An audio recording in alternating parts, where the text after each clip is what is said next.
sort of just comes naturally. That persona you begin to take on as part of who you are in yourself. And the reality is that to play sport is eventually going to come to an end. And there's oftentimes an athlete's 28, 30, 32 years old and they're done playing and they're like, well, I don't know who I am now. And they still have so much of their life ahead of them.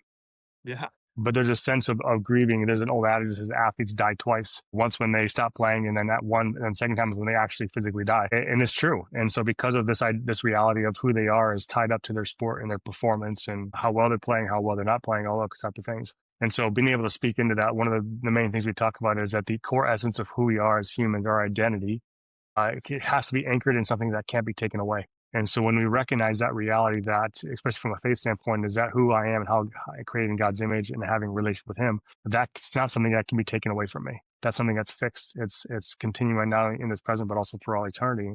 And when I anchor myself in that, even when other things change, there's still a significance there. I still believe that from a part of our identity is in sport. Like as an athlete, I still see myself as an athlete. I'm no longer playing. I've had multiple surgeries. If I can wake up and walk and without pain in the day, I'm happy. But I'm still an athlete. That's part of who I am. It's part of my story. It's part of my narrative. Part of what has shaped me as a human is sport. And so, from my belief and perspective is that's okay. The caveat is that at the core essence of who I am, the heart of who I am, is not my sport, is not my performance, but it's my relationship with God. And so that is something that's been intentional. So we have that conversation with the athletes, and it frees them up oftentimes in the midst of the good and the bad and the ugly moments of sport to go, okay, this will pass, and that's okay.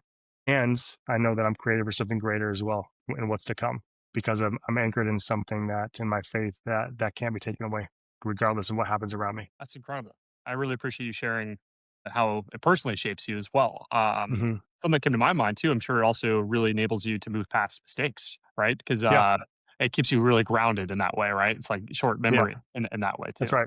Well, and it creates that if you're not failing, you're not growing. As an adage, one of the things that I love to say to athletes, and they don't always appreciate it. It says, "He or she that fails the most wins," and they're like, "I don't know if I like that." But the reality is that in order to grow, you have to fail. That's you think about whether it's in speaking or a sport or anything, is that you have to, in order to Yeah. get better at something, to excel at something, you have to fail at it first. And so it's that pursuit of excellence, the intentionality of excellence is wrapped in failure. And so having that perspective allows people to see failure as a data point or just data that you can process and work through rather than a defining moment.